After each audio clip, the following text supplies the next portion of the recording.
നമസ്കാരം. Indian people ടിവിയിലേക്ക് സ്വാഗതം. ഞാൻ രൂപേഷ്. പ്രധാന വാർത്തകൾ. വേടന്റെ അറസ്റ്റ് തിങ്കളാഴ്ച വരെ പാടില്ലെന്ന് ഹൈക്കോടതി. സ്കൂൾ വിദ്യാർത്ഥികൾക്ക് ഓണത്തിന് 4 കിലോ അരി നൽകും. സർക്കാർ ആശുപത്രികളിൽ മുതിർന്ന പൗരർക്കായി പ്രത്യേക OP നിലവിൽ വരുന്നു. സംസ്ഥാനത്ത് അമീബിക് മസ്തിഷ്ക ജ്വരം ബാധിച്ചവർ 8 വാർത്തകൾ വിശദമായി. വേടന്റെ അറസ്റ്റ് തിങ്കളാഴ്ച വരെ പാടില്ലെന്ന് ഹൈക്കോടതി. ബലാത്സംഗ കേസിൽ കുറ്റാരോപിതനായ റാപ്പ് ഗായകൻ വേടൻ എന്ന ഹിരൺദാസ് മുരളിയുടെ അറസ്റ്റ് തിങ്കളാഴ്ച വരെ തടഞ്ഞ ഹൈക്കോടതി. വേടൻ നൽകിയ മുൻകൂർ ജാമ്യാപേക്ഷയിൽ കൂടുതൽ തെളിവുകൾ ഹാജരാക്കാൻ തിങ്കളാഴ്ച വരെ പരാതിക്കാരിയുടെ അഭിഭാഷക സമയം ചോദിച്ച സാഹചര്യത്തിലാണ് കോടതി അറസ്റ്റ് തടഞ്ഞത്. ബുധനാഴ്ച വരെ ഇതിന് സമയം അഭിഭാഷക ആവശ്യപ്പെട്ടെങ്കിലും ഹർജി നീട്ടിക്കൊണ്ടുപോകാനാവില്ലെന്ന് കോടതി പറയുകയായിരുന്നു. ജാമ്യാപേക്ഷയെ എതിർത്ത് പരാതിക്കാരിയുടെ അഭിഭാഷക ഉയർത്തിയ വാദങ്ങളെ കോടതി രൂക്ഷമായി വിമർശിച്ചു. നവമാധ്യമ പോസ്റ്റുകൾ തെളിവുകളായി പരിഗണിക്കാനാവില്ലെന്ന് കോടതി പറഞ്ഞു. വേടനെതിരെ മറ്റ് സമാന സ്വഭാവമുള്ള പരാതികൾ ഉള്ളതായ വാദവും കോടതി വിമർശിച്ചു.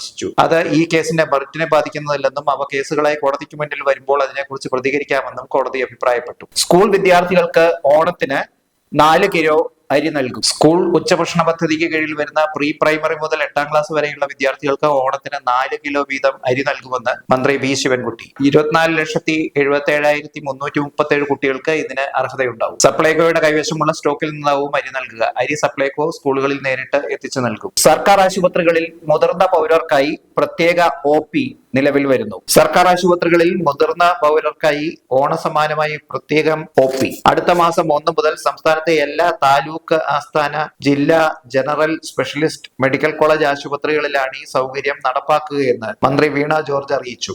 ഹെൽത്ത് മുഖേനയുള്ള ഓൺലൈൻ രജിസ്ട്രേഷൻ സേവനം ഉപയോഗിക്കാൻ കഴിയാത്ത ഭൂരിപക്ഷം പേരും മുതിർന്ന പൗരന്മാരാണെന്നും അത് പരിഗണിച്ചാണ് അവർക്കായി പ്രത്യേക OP കൗണ്ടർ സജ്ജീകരിക്കുന്നതെന്നും മന്ത്രി നവമാധ്യമക്കുറിപ്പിൽ അറിയിച്ചു. സംസ്ഥാനത്ത് അമീബിക് മസ്തിഷ്ക ജ്വരം ബാധിച്ചവർ 8 സംസ്ഥാനത്ത് മസ്തിഷ്ക ജ്വരം ബാധിച്ചവരുടെ എണ്ണം 8 മലപ്പുറം ചേളാരി സ്വദേശിയായ 11 വയസ്സുകാരിക്കാണ് ഒടുവിൽ രോഗം സ്ഥിരീകരിച്ചത്. കോഴിക്കോട് ഓമശ്ശേരിയിൽ രോഗബാധിതയായ 3 മാസം പ്രായമുള്ള കുഞ്ഞിന്റെ നില മാറ്റമില്ലാതെ തുടരുകയാണ്. മെഡിക്കൽ കോളേജിൽ ചികിത്സയിലുള്ള അന്നശ്ശേരി സ്വദേശിയായ യുവാവിന്റെ ആരോഗ്യനില തൃപ്തികരമാണ്. കോഴിക്കോട് ജില്ലയിൽ മാത്രം കഴിഞ്ഞ 1 മാസത്തിനിടെ 3 പേർക്കാണ് അമീബിക് മസ്തിഷ്ക ജ്വരം സ്ഥിരീകരിച്ചത്. മുക്കുപണ്ടം പണയം വെച്ച് പണം തട്ടുന്ന സംഘം അറസ്റ്റിൽ. അതിവിദഗ്ധമായി നിർമ്മിച്ചെടുക്കുന്ന മുക്കുപണ്ടം പണയം വെച്ച് സംസ്ഥാനത്താകെ പണം തട്ടുന്ന സംഘത്തിലെ 5 പേർ അറസ്റ്റിൽ. സംഘത്തിലെ പ്രധാനിയായ ചാലക്കുടി സ്വദേശി അഖിൽ ക്ലീറ്റസ്, പത്തനംതിട്ട തണ്ണിത്തോട് സ്വദേശികളായ സ്മിജു സണ്ണി, തിരുവനന്തപുരം വഴയില സ്വദേശി പ്രതീഷ് കുമാർ, അമ്പലമുക്ക് സ്വദേശി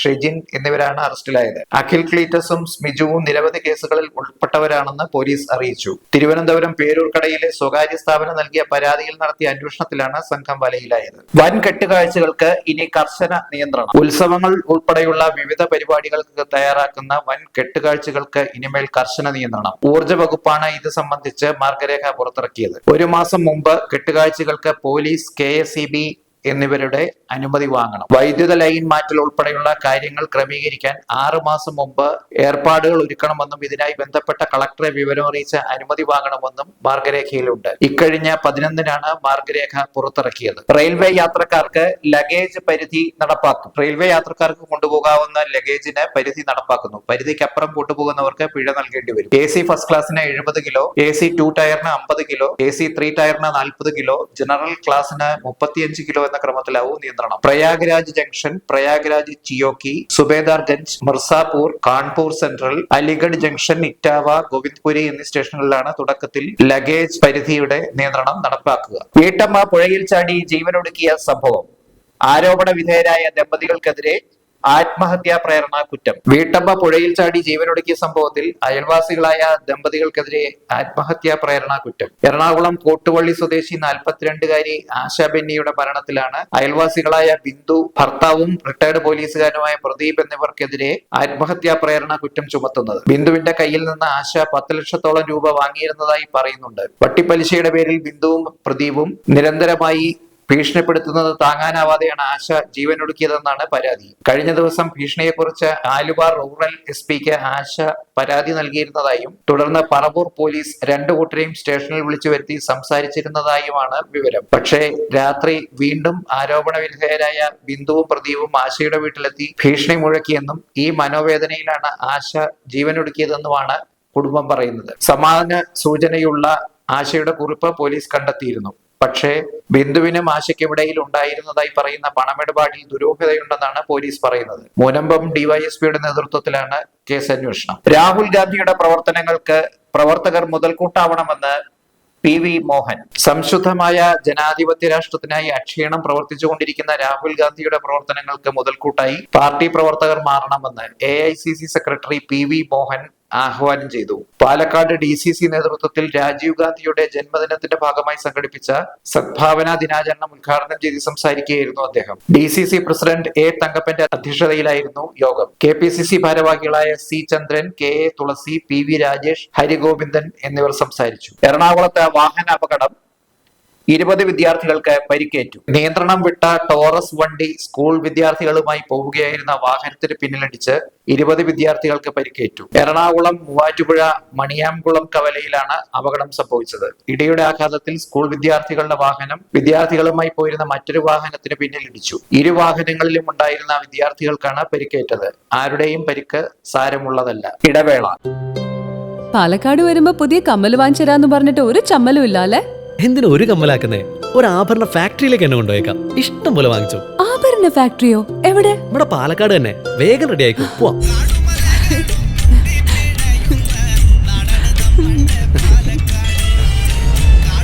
ഒരുപാട് ട്രഡീഷൻസ് ഉള്ള നാടാ പാലക്കാട്. ട്രഡീഷണൽ കളക്ഷൻസ് എനിക്ക് ഭയങ്കര ഇഷ്ടാ. എന്താ തിളക്കല്ലേ? പാലക്കാടിന്റെ കാര്യം പറഞ്ഞ പാലക്കാമലയുടെ കാര്യമല്ല. പാലക്കാമല മതി. എന്താ സ്റ്റൈല്? അമ്മേ, ഞങ്ങള് പാലക്കാട്ടെ ആഭരണ ഫാക്ടറി കാണാൻ പോവാ. അതമ്മേ, നമ്മുടെ സ്റ്റേഡിയം ബസ് സ്റ്റാൻഡിൽ നിന്ന് സുൽത്താൻപേട്ടിലേക്ക് പോകുമ്പോ ഒരു 50 മീറ്റർ കഴിയുമ്പോ റൈറ്റ് സൈഡിൽ കാണാം.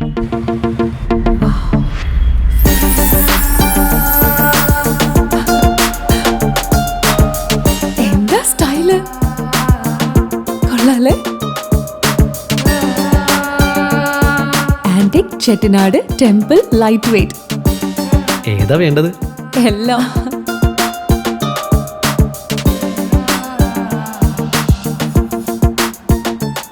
ആഭരണ ഫാക്ടറി സൂപ്പർ അല്ലേ?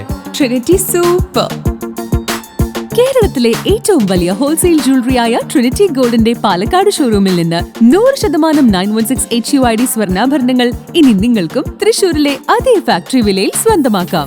Trinity gold, near stadium bus stand, Palakkad. വാർത്തകൾ തുടരുന്നു. കുടിയേറ്റക്കാർ സഞ്ചരിച്ച ബസ് കത്തി അഫ്ഗാനിസ്ഥാനിൽ 71 പേർ വെന്തുമരിച്ചു. അഫ്ഗാനിസ്ഥാനിൽ അപകടത്തിൽപ്പെട്ട ബസ് കത്തി കുടിയേറ്റക്കാരായ 71 പേർ വെന്തുമരിച്ചു. ഇതിൽ 17 കുട്ടികളുണ്ട്. പടിഞ്ഞാറൻ ഹെറാത്ത് പ്രവിശ്യയിലാണ് അപകടമുണ്ടായത്. കാബൂളിലേക്കുള്ള യാത്രക്കിടെ ബസ് ട്രക്കിലും മോട്ടോർ സൈക്കിളിലും പിടിച്ചായിരുന്നു അപകടം. ഇറാനിലേക്ക് കുടിയേറുന്നതിനിടെ പിടികൂടപ്പെട്ട് നാട്ടിലേക്ക് തിരിച്ചയക്കപ്പെട്ടവരാണ് ദുരന്തത്തിന് ഇരയായത്. മച്ചിനുള്ളിൽ ഒളിവിലിരുന്ന വധശ്രമ കേസ് പ്രതി അറസ്റ്റിൽ. വീടിന്റെ മച്ചിനുള്ളിൽ ഒളിവിലിരുന്ന വധശ്രമ കേസ് പ്രതിയെ പിടികൂടി. പാലക്കാട് തൃത്താല കപ്പൂരാണ് കൗതുകകരമായ ഈ പോലീസ് ആക്ഷൻ. കാഞ്ഞിരത്താണി സ്വദേശി സുൽത്താൻ റാഫിയാണ് അറസ്റ്റിലായത്. സുഹൃത്തിനെ കളിയാക്കിയ യുവാക്കളെ കഴിഞ്ഞ 4-ന് റാഫിയും സുഹൃത്തുക്കളും ചേർന്ന് തല്ലിച്ചതയ്ക്കുകയും കുത്തിപ്പരിക്കേൽപ്പിക്കുകയും ചെയ്തിരുന്നു. സംഭവത്തിൽ വധശ്രമത്തിന് കേസെടുത്ത പോലീസിന് ഷാഫിയെ മാത്രം കണ്ടെത്താനായിരുന്നില്ല. അടുത്തിടെ ഇയാളുടെ മൊബൈൽ ടവർ ലൊക്കേഷൻ കണ്ടെത്താൻ നടത്തിയ പരിശോധനയിൽ ടവർ ലൊക്കേഷൻ ഇയാളുടെ വീടിന് സമീപമാണെന്ന് കണ്ടെത്തിയിരുന്നു. തുടർന്ന് നടത്തിയ പരിശോധനയിലാണ് മച്ചിൽ ഒളിവിലിരുന്ന റാഫിയെ അറസ്റ്റ് ചെയ്തത്. ഹൈടെക് ലഹരി പൂത്തിരി പിടിയിലായി. സമൂഹ മാധ്യമങ്ങൾ വഴി MDMA വിൽപ്പന നടത്തി വന്ന ആലുവ ഈസ്റ്റ് കൊടികുത്തിമല സ്വദേശി 33-കാരനായ മുസാബിർ മുഹമ്മദാണ് പിടിയിലായത്. സാധനം എത്തിച്ച ശേഷം സമൂഹ മാധ്യമങ്ങളിൽ പൂത്തിരി ഓണായെന്ന് മെസ്സേജ് നൽകുന്നതാണ് ഇയാളുടെ രീതി. ആവശ്യക്കാർ ബന്ധപ്പെട്ടാൽ സാധനം റെഡി. പണം ഓൺലൈനായി നൽകേണ്ട താമസം. സിപ്പ് ലോക്ക് കവറുകളിൽ ഭദ്രമായി സുരക്ഷിത സ്ഥലങ്ങളിൽ സാധനം നിക്ഷേപിച്ച് ലൊക്കേഷനും ഫോട്ടോയും ഓർഡർ നൽകിയ വ്യക്തിക്ക് അയച്ചു കൊടുക്കും. ഇതായിരുന്നു വിൽപ്പനയുടെ രീതി. പരിശോധനയിൽ ഇയാളിൽ നിന്നും 9.178 ഗ്രാം MDMA കണ്ടെടുത്തു. സ്മാർട്ട് ഫോണും കസ്റ്റഡിയിലെടുത്തു. നവീകരിച്ച പാലക്കാട് മുനിസിപ്പൽ ബസ് സ്റ്റാൻഡ് നാളെ തുറക്കും. നവീകരണം പൂർത്തിയാക്കി പാലക്കാട് മുനിസിപ്പൽ ബസ് സ്റ്റാൻഡ് നാളെ തുറക്കും. വൈകിട്ട് 4-ന് VK ശ്രീകണ്ഠൻ MP ഉദ്ഘാടനം നിർവഹിക്കും. സ്റ്റാൻഡിൽ നിന്ന് പൂർണ്ണതോതിൽ ബസ് സർവീസ് ആരംഭിക്കാൻ ചൊവ്വാഴ്ച ചേർന്ന ട്രാഫിക് റെഗുലേറ്ററി കമ്മിറ്റി യോഗത്തിലാണ് തീരുമാനമായത്. മുനിസിപ്പൽ സ്റ്റാൻഡിൽ നിന്ന് സർവീസ് ആരംഭിക്കുന്ന എല്ലാ ബസ്സുകളും സ്റ്റാൻഡിൽ തന്നെ സർവീസ് അവസാനിപ്പിക്കണമെന്ന് യോഗത്തിൽ നിർദ്ദേശിച്ചു. മണ്ണാർക്കാട്, കോങ്ങാട്, കോഴിക്കോട് ബസ്സുകൾ മുനിസിപ്പൽ ബസ് സ്റ്റാൻഡിൽ നിന്ന് തുടങ്ങി ഇവിടെ തന്നെ യാത്ര അവസാനിപ്പിക്കണം. ആഴ്ചകൾക്ക് മുൻപ് ചേർന്ന യോഗത്തിൽ നിർദ്ദേശിച്ച സൗകര്യങ്ങൾ നഗരസഭ ഏറെക്കുറെ ഒരുക്കിയതിനെ തുടർന്നാണ് സ്റ്റാൻഡിന്റെ ഉദ്ഘാടനം നിശ്ചയിച്ചത്. 1 മാസത്തിനകം സൗകര്യങ്ങൾ ഒരുക്കാനായിരുന്നു അന്നത്തെ നിർദ്ദേശം. സ്റ്റാൻഡിലേക്ക് വെള്ളം വീഴാൻ സാധ്യതയുള്ള വശങ്ങൾ അടയ്ക്കുക, ബസ് സ്റ്റാൻഡിൽ സ്റ്റോപ്പർ ഘടിപ്പിച്ച ഭാഗത്ത് കോൺക്രീറ്റ് ഇട്ട് ബലപ്പെടുത്തുക, കൂടുതൽ ഇരിപ്പിട സൗകര്യങ്ങൾ ഒരുക്കുക, വിളക്കുകൾ സ്ഥാപിക്കുക തുടങ്ങിയ സൗകര്യങ്ങളാണ് തയ്യാറാക്കിയത്. MP ഫണ്ടിൽ 2.46 കോടി രൂപ ഉപയോഗിച്ച് നിർമ്മാണം പൂർത്തിയാക്കിയ മുനിസിപ്പൽ ബസ് ടെർമിനൽ നഗരസഭയ്ക്ക് കഴിഞ്ഞ വർഷം ഒക്ടോബറിലാണ് കൈമാറിയിരുന്നത്. നഗരസഭ 1.10 കോടി രൂപ ചിലവഴിച്ച് യാർഡ്, കംഫർട്ട് സ്റ്റേഷൻ, ലൈറ്റിംഗ്, മറ്റ് പശ്ചാത്തല സൗകര്യങ്ങൾ എന്നിവ തയ്യാറാക്കി. ഒഴിഞ്ഞാമ്പാറ കൊലപാതകം പ്രതി പിടിയിൽ. യുവാവിനെ വീട്ടിൽ കയറി വെട്ടിക്കൊലപ്പെടുത്തിയ ശേഷം രക്ഷപ്പെട്ടയാൾ പിടിയിൽ. പാലക്കാട് കൊഴിഞ്ഞാമ്പാറ കരമ്പറ്റ സ്വദേശി 42-കാരൻ സന്തോഷ് കൊല്ലപ്പെട്ട സംഭവത്തിൽ മുങ്കിൽമട സ്വദേശി ആറുചാമിയാണ് കസ്റ്റഡിയിലായത്. ഇന്നലെ രാത്രിയാണ് തനിച്ചു താമസിക്കുന്ന സന്തോഷ് കൊല്ലപ്പെട്ടത്. സന്തോഷും ആറുചാമിയും തമ്മിൽ ദീർഘനേരം തർക്കമുണ്ടാവുകയും അത് കൊലപാതകത്തിൽ കലാശിക്കുകയുമായിരുന്നെന്നാണ് വിവരം. പിടിയിലായ ആറുചാമിയുടെ ഭാര്യയാണ് പോലീസിനെ കൊലപാതക വിവരം അറിയിച്ചത്. ഇവർക്ക് കൊല്ലപ്പെട്ട സന്തോഷുമായുള്ള ബന്ധമാണ് കൊലപാതകത്തിൽ എത്തിയതെന്നാണ് നിഗമനം. വിദ്യാർത്ഥി തീ കൊളുത്തി കൊലപ്പെടുത്താൻ ശ്രമിച്ച അധ്യാപികയ്ക്ക് ഗുരുതരമായി പൊള്ളലേറ്റു. മധ്യപ്രദേശിലെ നർസിംഗ്പൂർ കോട്ട്വാലി സ്റ്റേഷൻ പരിധിയിലെ സ്കൂളിലെ ഗസ്റ്റ് അധ്യാപികയ്ക്ക് നേരെയാണ് വിദ്യാർത്ഥിയായിരുന്ന സൂര്യാൻഷ് കോച്ചർ അക്രമം നടത്തിയത്.